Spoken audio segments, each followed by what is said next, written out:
Hi guys, this is Vitaly with AFT Dispatch and A2C Logistics, and in today's video, I'd like to speak with you a little bit more about fertilizer prices increasing. Now before we get started, I'd like to ask you to please like the video, be sure you subscribe to our channel, and hit the notification bell so you never miss a single release of our videos where every Friday we're talking about something that could benefit you in your trucking businesses, in your trucking careers, as well as cover the loads we've successfully booked for our customers, consisting of leased owner operators and carriers operating under their own MC authorities, running under our truck dispatch services.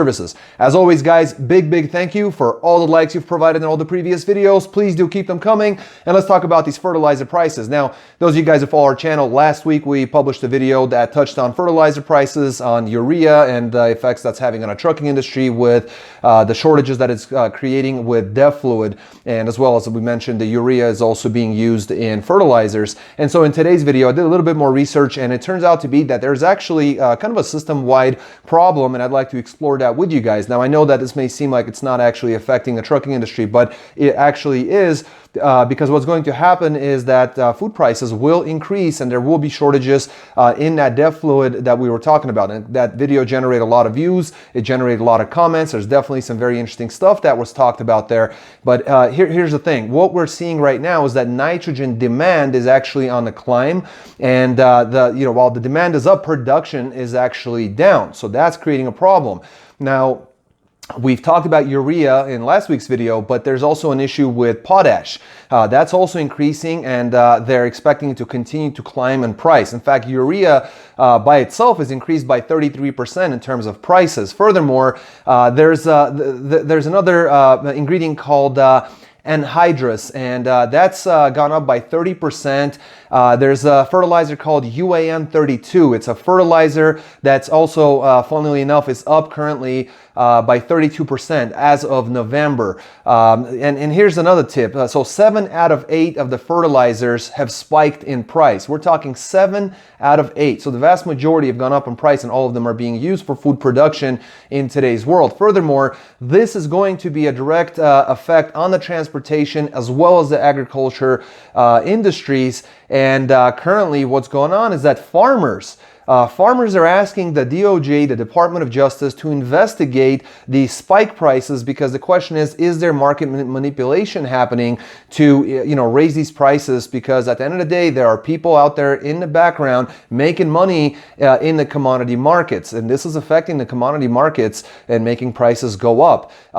Here's a very interesting one that was really surprising to me. Ammonia, that is up by 1,300%. We're talking 1,300%. And at the same time, there's also an ongoing natural gas shortage. Phosphates are basically rapidly climbing, and phosphates are used across the board in pretty much all of farming, all industrialized farming. And what I found that was really interesting is that since the 1980s, the fertilizer firms that are out there, they've shrunk from 46 companies down to 13 companies that we have now in operation. Now, if you're not counting the subsidiaries of these companies, you could literally count the total on one hand. So we're talking 5 companies or less in the entire United States. And September to November, overall, for all fertilizer, manufacturing, the prices have gone up by over 35%, and farmer income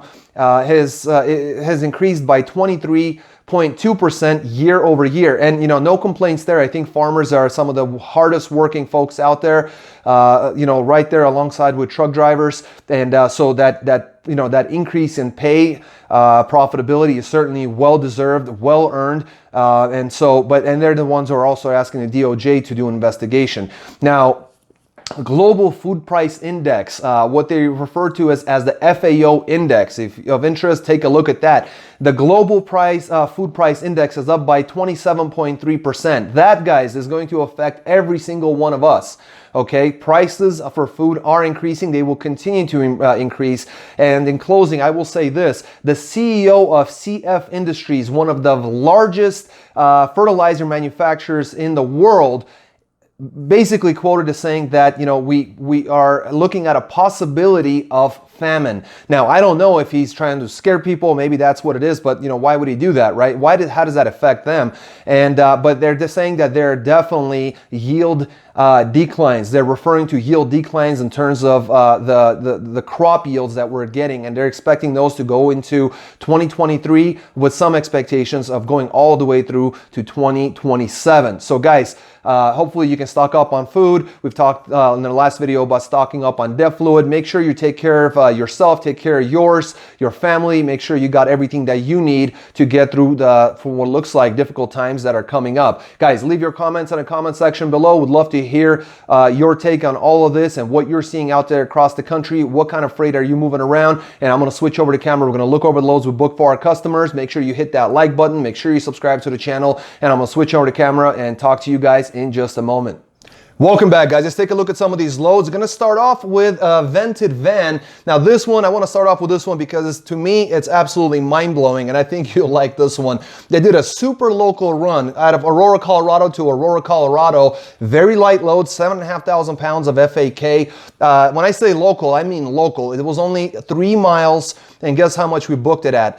$950. The average rate on that is $316.67 per mile. Now that's what I call rate negotiation. Well done for the dispatchers on this one. $950 for 3 miles, I'll take it. Then they took a load out of Salida, Colorado to Grandview, Washington. 43.5 on a weight of plastic planters. 1,126 miles booked at $2,900. Got them $258 a mile. And then out of Wenatchee, Washington, going to Platteville, Colorado. 11,000 pound load of styrofoam shapes. 1,236 miles booked at $6,200, got them $502 a mile. And that's how that's done. You know, you take, I can't say it's a bad rate, $258 a mile, you run out to worse, from a bad market to a better market. Out of that good market, you take even more miles for way more money. So these guys did a very, very well done job. $10,050 in gross, ran 2,365 loaded miles at $425 per mile. That $950 for 3 miles definitely helped a lot. Well done, guys. Next, we got ourselves another vented van coming out of West Valley City, Utah, very close to Salt Lake, going to Belgrade, Montana. 35,000 pound load of paper insulation, 417 miles booked at $2,500. Got him exactly $6 on the dot. Then Dillon, Montana to LaPorte, Texas. It's a 44,000 pound load of resin. 1,776 loaded miles booked at $5,800. Got him $327 a mile. Then it finished off with Channelview, Texas to Colorado Springs, Colorado. It's a 41,000 pound load of packaged antifreeze. 972 miles booked at $4,250. Got him $437 per mile, $1 more than the previous run. And all in all, they grossed $12,550 running Wednesday to Wednesday, a week of work, ran 3,165 loaded miles at an average of $397 per loaded mile average. Well done. A regular dry van comes out of Green River, Wyoming, going to Enid, Oklahoma.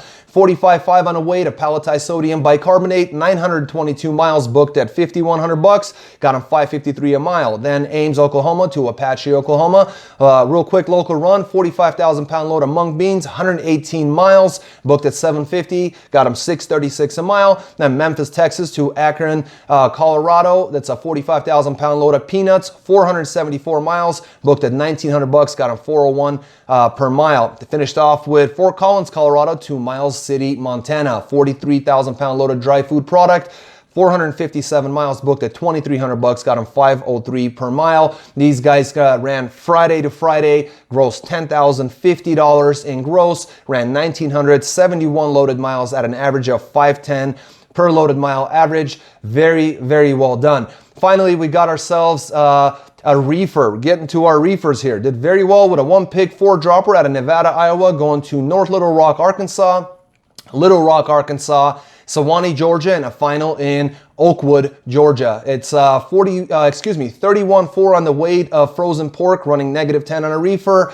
1,234 miles booked at $5,022.50, which got them an average rate of $407 per mile. Then McDonough, Georgia to Madisonville, Kentucky. 37.7 on the weight, a load of vegetables running 53 to 55 On the reefer, 382 miles booked at $1,200, got him $314 a mile. Then Hopkinsville, Kentucky to Culloden, West Virginia. This is a 40,000-pound load of cooking mixture. It was a dry load. Reefer stayed off on this one.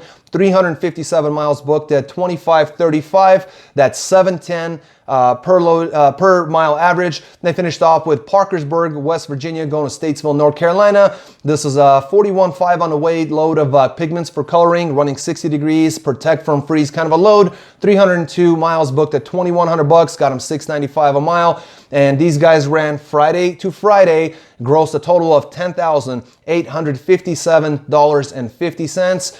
For the week, ran 2,275 loaded miles at $477 per loaded mile average. Again, well done.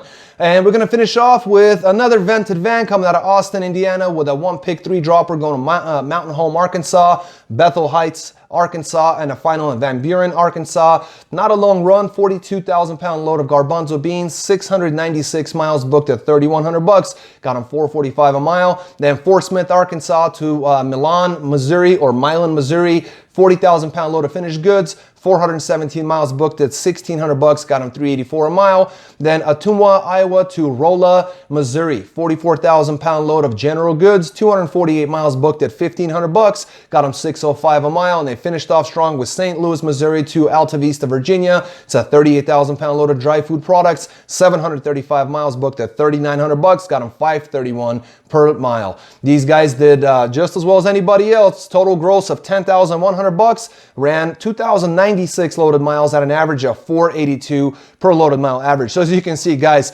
short miles, long miles, vans, reefers, vented vans, whatever you got. We even dispatch flatbeds and step decks. So if you got the equipment, you got the willingness to work, whether you're a leased on owner operator or a carrier operating under your own MC authority, we work with you guys. What you got to do is just get in touch with us by calling or texting us at 801-448-6363 or go to our website at aftdispatch.com/go. On the website, you can fill out the form. We'll send you lots of useful information. Or if you got any questions whatsoever, call or text us or fill out the chat box at the bottom of every one of our web pages. Leave your information. We'll get in touch with you and answer any and all questions that you may have. Most importantly, guys, until next week, stay healthy, be wealthy. Take care.